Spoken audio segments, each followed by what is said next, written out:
Again. Our text from 2 Thessalonians gives us a beautiful picture of the outcomes that we desire for our own church. The faith of the people is growing abundantly, and the love of all of the people for each other is increasing. As our own congregation makes decisions for our future, the goal to grow in faith and in love for all, even those beyond our doors, is a good plumb line that can guide us in these decisions. And you'll notice that for the Thessalonians, this growth is occurring in spite of the struggles and the persecutions that they are facing daily. So even when our church goes through difficulties, we can know that God will bless us and use us. Indeed, in my own experience, I sometimes think that it's only through the difficulties that my faith has grown the most, that I have become more aware of God's presence and God's love for me. Those in our book study have inferred the same, sensing that God has used the struggles that we have had over the past years to teach us what we want this church to look like and how we want to treat each other. And God has brought a fresh spirit of love and hope for us. But there's always more work to do, isn't there? After all of the praise of the Thessalonian church, the writer then says that his prayer is that God will make you worthy of his call and will fulfill in his power every good resolve and work of faith. So even for these Thessalonians, their faith is a work in progress.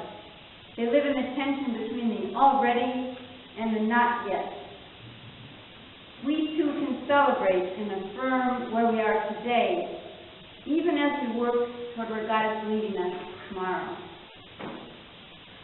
When I worked in a research lab, my professor used to say, "Never settle."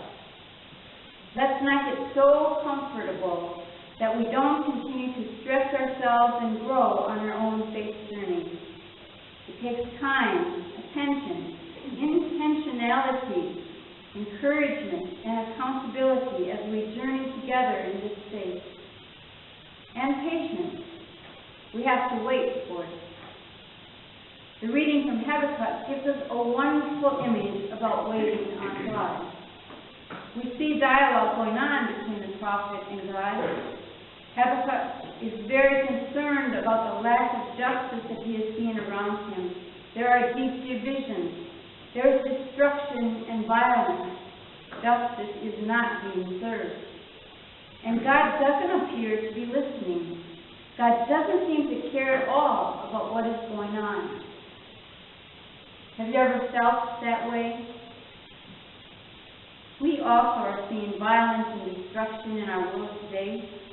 Nations all over the world are turning their focus inward and ignoring the needs of those suffering from violence in other lands.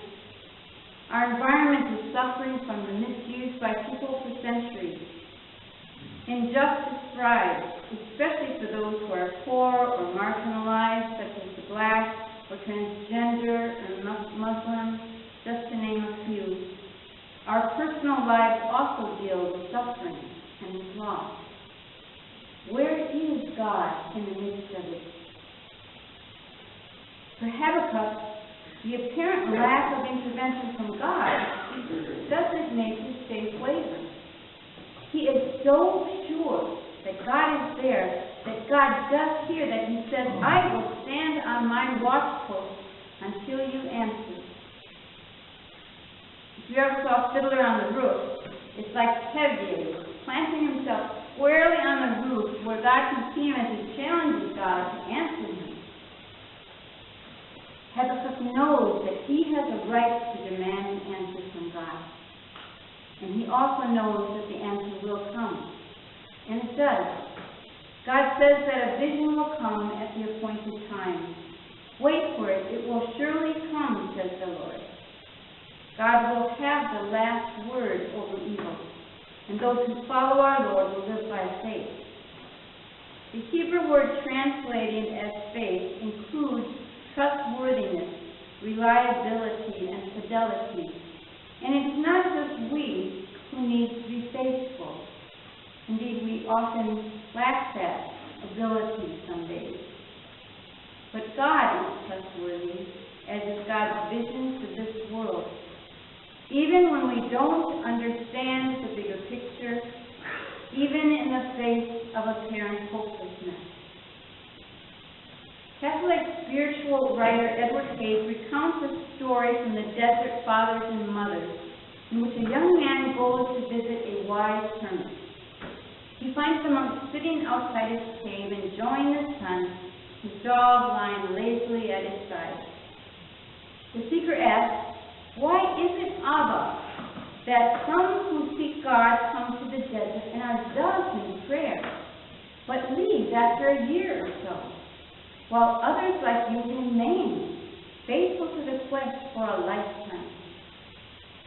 The old man responded, "One day my dog and I were sitting here quietly in the sun as we are now, when suddenly a large white rabbit ran across in front of us. Well, my dog jumped up, barking loudly, and took off after that big rabbit.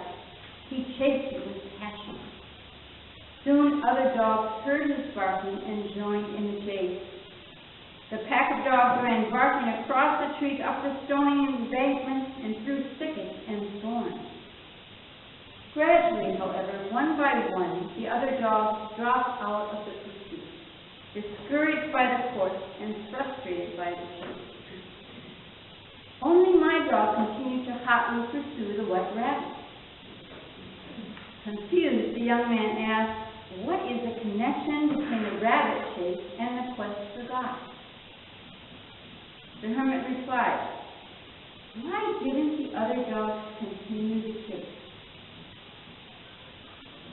They had not seen the rabbit. But once you see the rabbit, you will never give up the chase. Once our heart's eye has seen God, however brief a time that may be, we are drawn to seek God forever. We are called to steadfast seeking that includes waiting. But this is not passive waiting. We're not just cooling our heels as we wait for God to speak or to intervene. We are players in God's working out of God's reign on earth. We are called to proclaim a vision of justice and peace, inclusion and transformation, tearing down walls and building bridges. This is active waiting, doing small things to keep God's vision alive within us and within our church. Native American wisdom has said, "It is not the last swing of the axe that fells the tree, but all the pressure that has gone before it." Hope is like that. Each small step that we take contributes to the whole. We just need to keep our eyes on the Lord. Amen.